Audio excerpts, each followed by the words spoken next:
it's me, Renee. I'm back. And yeah, this is a long awaited booktube Eurovisionathon update. So yeah, Eurovisionathon, it's been going on now for 16 days. Yeah, 16 days because it started the 15th of April. So yeah, today being the 1st of May, 16 days. And I read quite a lot, really. So I'm quite happy with that. A lot of the books I have read, I have gotten from libraries, so some of them I can't show you. But the ones I own, I will show you. And yeah, I also made this handy little card of all the countries, and then when I finish, I kind of stick a sticker it because I kind of feel like it. So yeah, so far I've done Serbia, I've done Slovenia, I've done Switzerland, I've done Norway, United Kingdom, San Marino, Latvia, Ireland, Netherlands, and Cyprus. And I believe, I've done also one more, but I haven't really. Maybe have I done one more? Am I just thinking wrong? Okay, I've done around that number, so I've done around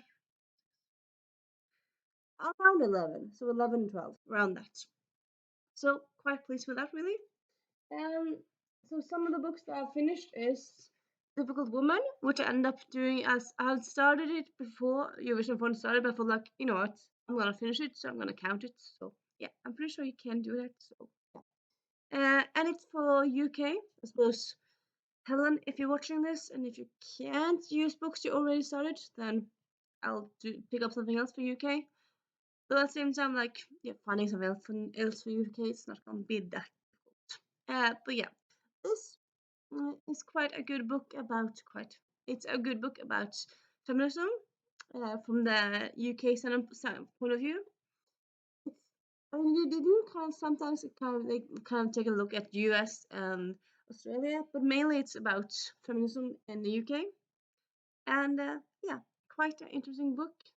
Though at points it was kind of like one at one stage in this book she said like main character as well say the author Helen Lewis talked about asexuals like they're not real, and I'm like, what? What you think people are just pretending to be asexuals? Pretty sure it's a real sexuality. It's not really something that people make up.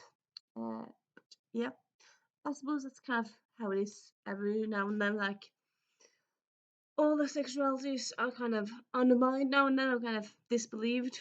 But yeah, it is a thing. But yeah, yeah. I've got new insight from reading this book. A lot of the things I read in this book I kind of already knew. Some things I didn't, and yeah, quite interesting read. So yeah, if you like feminism nonfiction, I would say check out. Not a bad read, really. And then for Ireland, we have Dead or Alive. It's a Skulldugger Pleasant book by Derek Landy. It's the next to last Skulldugger Pleasant book, unless I'm quite mistaken, but I think it is. And yeah, this one also actually started last year. But yeah, I did finish it during Eurovision, and I read like I would say I've read like 97% of it during Eurovision. So most of it I've read during Eurovision. So yeah, it is quite.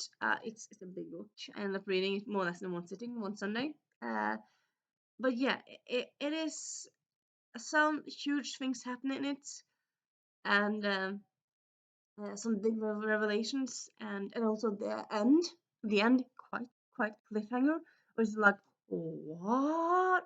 Yeah, the end really kind of lets you hanging, leaves you hanging. So yeah, I suppose nothing really that you should not expect from Derek Landy. All these books are kind of like this one, creepy, humorous, original, and funny, and with big cliffhangers, or most of them do anyway.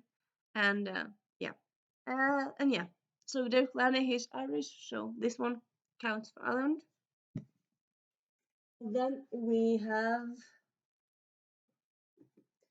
Melody Grand Prix, which is a book from the library, so I'm gonna return tomorrow. But yeah, it's a book from, as you can say, Norwegian book. It's a book about Eurovision because In the Norwegian finals, you call it well, in Norwegian you call it Melodi Grand Prix. So the Norwegian finals, Norwegian kind of competition to see like who goes to Eurovision is called Melodi Grand Prix. But I suppose in English it's called Eurovision Song Contest Grand Prix, and there it's also Grand Prix. So yeah, it's just the first one being a Norwegian word. And yeah, it's kind of general about the contest. It focuses a bit on the Norwegian side of it, but it just also talk about some of the other countries' acts. So yeah, I enjoyed it quite a lot, and yeah, it kind of made me nostalgic for like some books, some songs. Like I felt like, oh, that was a Eurovision song, and yeah, I yeah quite liked it. It was like all about the scandals, the songs, the clothes, and then the latter part is just kind of more like statistics and numbers. So yeah, and then in addition to those, I also have. Give me a little moment. I've also read Oss mot verden, which is a book I chosen for Norway. It's Norwegian non-fiction. I thought about this one on Instagram, but I haven't really talked about any one of them on here on BookTube. So yeah, Oss mot verden came out last year, and I felt like it had a huge hype around it. So I was very curious to get to it, and I read it. The beginning I quite liked, and then I kind of felt like I don't know, I kind of felt let down at the end. I kind of like all in all, oh no, like yeah. As a whole, I didn't love the book, but I think it kind of mainly was me having high expectations because I can't really pick out something on the book that's awful. I think it's just like me having huge expectations, and yeah, when you have high expectations, it is kind of difficult to live up to them in it. But yeah, it's a book about being poor in Norway. Norway being one of the richest countries in the world, but we still have some people being poor. And yeah, it was nice in some ways. Well, nice. It was a good read. But yeah, it's a book about Norway, written by Norwegians. So far as I know, it's not out in any other languages so far. So yeah. So just in case you felt curious, you can pick it up because it's not out in other languages. I suppose unless you want to read a book by Google Translate, probably don't. I don't know. And then I also read, well, here, technically this, I kind of feel like it's a bit like cheating, but okay, yeah, I suppose I might like rectify this, but yeah. I did read Mi reise til all verdens land by Gunnar Garfors, this book. So it's a guy who travels all the countries in the whole world, and also it writes a bit from each country. And I read just a paragraph from when it's in San Marino because I just kind of wanted to read a bit. I didn't read the whole book for this one, but I did read the part where he's in San Marino, and like finding a book for San Marino is very difficult. So yeah, that's kind of how I end up kind of fixing that conundrum. But yeah, it feels a bit cheating because yeah, I did not read a whole book, but yeah, yeah. Anywho, so I read that one. And then I also read an Albert Einstein, an Albert Einstein biography. They're like a little big dreams, well, little people, big dreams. And that one I chose for Switzerland because he was born in Switzerland, and so yeah. And then I also read The Treehouse Library by Anna James. This one being the fifth one in the uh, Pages and Co series by her. It's a middle grade series where like people can travel into books. It was kind of like Inkheart, like the old Cornelia Funke series, but this one being a bit more, I would say, yeah, it's a bit more leaning towards a bit younger people. At least the first few books because they're more whimsical and charming than scary and creepy. Though some of the books are quite scary and creepy in the later parts, I would say. But like, yeah, it's I would say like quite it's quite charming and good series. So like if you love books, check out Pages and Co. by Anna James. Very good story series. And yeah, this one has an Italian character in it, so I started to use it for Italy. So yeah, that's what I did for Italy. And yes, blah blah blah blah. That is kind of that. And then also on this last weekend, I did Jewish. I didn't read a lot for Jewish, but I did read some for Jewish. So I did read start and finish The Girl Who Read All the Books. The Girl Who Learned All the Languages of the World by Eva Flamingo. So this is by Latvian author. Well, of Latvian author, but it's of course translated because I don't speak Latvian. But yeah, it's a same Milgren's book. Yeah, Milgren book. It's quite fastly read, and then kind of here and there you have big pictures. But yeah, it is at like 60. It is at like 70 pages, so it's not like a huge book. But yeah, I did quite enjoy it. Quick, nice read, and yeah, it's a story about a girl. She's the daughter of diplomats, and she in the beginning of the book she's kind of like she doesn't really want to learn books. She doesn't really want to learn languages. So she's just kind of happy in her kind of suppose bubble, just knowing Latvian. And then uh, a few weeks like after the book starts, she has to be at a dinner party with her parents, well, with her dad's co-workers, and a lot of them are speaking different countries from all over the world. And she just sits there and can't understand anything, and she's like, I can't participate in this conversation. And she tries to participate, and then she knows that like, no, he didn't say that. He said this. I was supposed to kind of, I like that. I suppose in a way, I really like this book because it works. I would say on some different levels. Like it works if you're a 10, 11-year old. It's just a quick, fun book to read. But I also say like if you want to be putting on your analyzing hats, you could also analyze this book, like interpret it in different ways. Because yeah, I feel like you could like think of it like it kind of goes into the importance and the value of knowing different languages. Because if you know different languages, you can get to know different people, and I mean it opens up your whole world. If you just know one language, it opens up.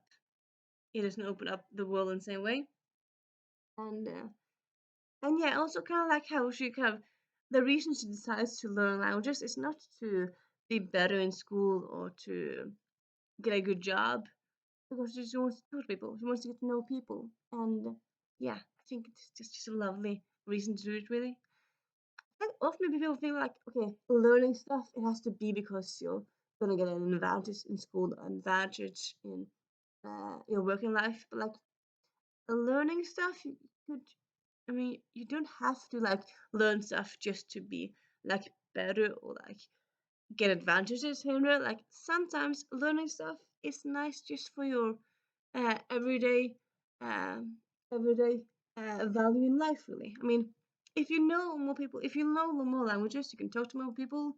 You can have more friends from all over the world. You have your world is more open. You're just more open mind, open to experiences. And yeah, that's just a goal and nice thing in itself. Doesn't really have to be anything more than that, I feel like. And yeah, I suppose it's kind of like that openness, being curious to the world and being open and trying to, yeah. But in a way, it's kind of misleading because the title is The Girl Who Learned All the Languages in the World. In this book, she hasn't learned all the languages in the book, but in a book in the world.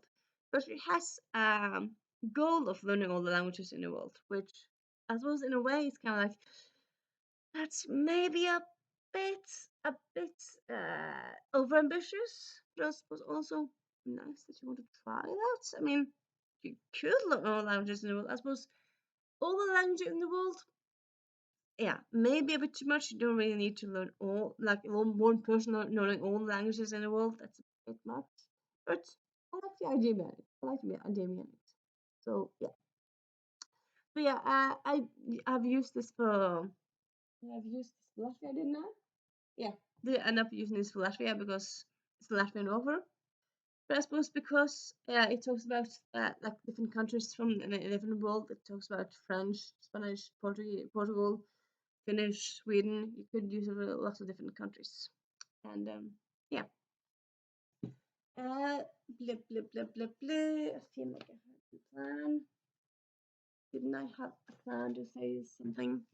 But I don't really know. Yeah, I suppose. Yeah, as I said, I have started No Points. This one by Tim Moore. It's a book all about which I suppose. Yeah, it's a book I'm currently reading. I've started it, haven't finished it yet. It's a library book, so I can have to return tomorrow. So I'm kind of on focus today on finishing it. And yeah, Tim Moore, he's a British journalist, and he decides to write a book all right and introduce all people who got 0 points in Eurovision. So like all the, not just people who lost Eurovision, I suppose quite a lot of people lose Eurovision, but like the people who got 0 points. And like even if you don't win the Eurovision, like even if you end up last, often some people give you some points, but some years you get no points, and that's actually only happened 14 times. Well, sorry, 14 times when this book came out. It came out in 2006. It kind of feels in a way because you kind of feel that it came out in 2006 because you don't just talk about Reebok because Reebok having 2010, and he talks about how mm, Finland's never won, but like they won with Lordi, but maybe Lordi was like 2007. I'm not quite sure, but yeah, you kind of notice that it's a bit older book, but still, it's a quite enjoyable book. And yeah, I suppose me as Norwegian, kind of fun to read like two entries about Norway here. Well, two and that later in the end. And like at the cover here, that's Jan Sagan, probably maybe one of the most famous null pointers. I think he was actually the first one of the first. And it's also quite interesting because like I suppose in a way, in an international um in an international picture, he's this kind of guy who lost Eurovision 0 points. In Norway, he's one of the national treasures. Like we love him. He like the song he lost the Eurovision with, Meal After Meal or Mile After Mile. It's a Norwegian treasure song. Everyone knows it and loves it, and we love it here. We love him. But in Eurovision history, he's kind of like a weirdo who, yeah, people put like, what's Norway thinking? So yeah, I suppose it's also kind of interesting to like see like the differences between the cultures and like what we as Norwegian think, and like I suppose yeah, I mean you can't really say before the day of Eurovision who's gonna win or who isn't because knowing what's gonna hit, it's gonna be. I mean, some years a ballad is winning, and some years rock is winning, and it's just so different. And yeah, and yeah, I am reading this at the moment, and I'm very much enjoying it. So yeah, and as I said, it's about this journalist Tim Moore. He interviews all the 14 people who got 0. Like the first one who's on the cover here, Jan Teigen. He got 0 from Eurovision, but like he still had a like big career in Norway. So he's not like, and he actually went around like doing like talks where he said like, well, if you have 0, like you can only go up from there. So like it's a kind of motivation. Like every day you start at 0, and then you have to build yourself up. But then the second one, who also Norwegian, Finn Kalvik, after he lost Eurovision, his career hasn't like been that great. Like he has had ups and downs. He has had some ups, yeah, but also quite a few downs. And with him, he's kind of like he doesn't really look fondly upon Eurovision time that he had. While Jan, he's done Eurovision for like 4 or 5 times. So yeah, he just enjoys it so much, and yeah. Also, I suppose because Jan Teigen, this guy, he died 2 or 3 years ago. Do you then just say like he's a national treasure? Maybe you say he was, but he's still a national treasure, even though I suppose he's not current national treasure. I suppose yeah, you know what I'm talking about. So yeah. So yeah, working that at the moment. Then I'm also, as usual, working on several books at one time. I'm also reading Pandora's Jar, Woman in Greek Myths by Natalie Haynes. So this one's gonna work for Greece, and I just have like 50 pages left of this, so I'm thinking I might finish this today as well. But yeah, quite an informative and also quite interesting read. Enjoying it immensely, and yeah. So yeah, that's those. Um, and then like forward onward. Yeah, I'm just going to do a bit about books I plan to read soon. Uh, so I have Kunsten å fake, arabisk, en fortelling om autisme. So this, I've talked about this before. I kind of plan to maybe pick it up this weekend for you guys. Didn't do that, but yeah. It's a book by a Swedish author about a woman who discovers that she has autism. And yeah, it's kind of a journey of accepting herself and having autism in a neurotypical world and yeah, stuff like that. And yeah, it's a library book, so I need to read it. I like some of the library books I've renewed, so I don't really have to rush with them. And some I have to like read first. And yeah. And yeah, so I want to read that soon. And then we also have Partido Reisayam by Harold Falsk. It's a travel log. He travels a lot of places, among them Spain. Something I might use this for Spain. And yeah, and other than that, I'm not quite sure I'm going to read immediately or soon, but I have some thoughts and ideas, and yeah, and yeah. So this has been a little Eurovision a fun update.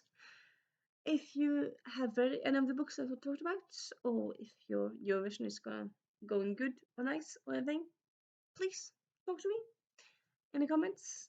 If you just don't want to talk, you can also leave a Eurovision logo. I suppose does the Eurovision logo exist on YouTube? Probably. Oh, I suppose yeah. You could just also leave a smiley face. You can do that, or don't leave anything at all. That doesn't matter. You do you. And I'll see you soon. Bye.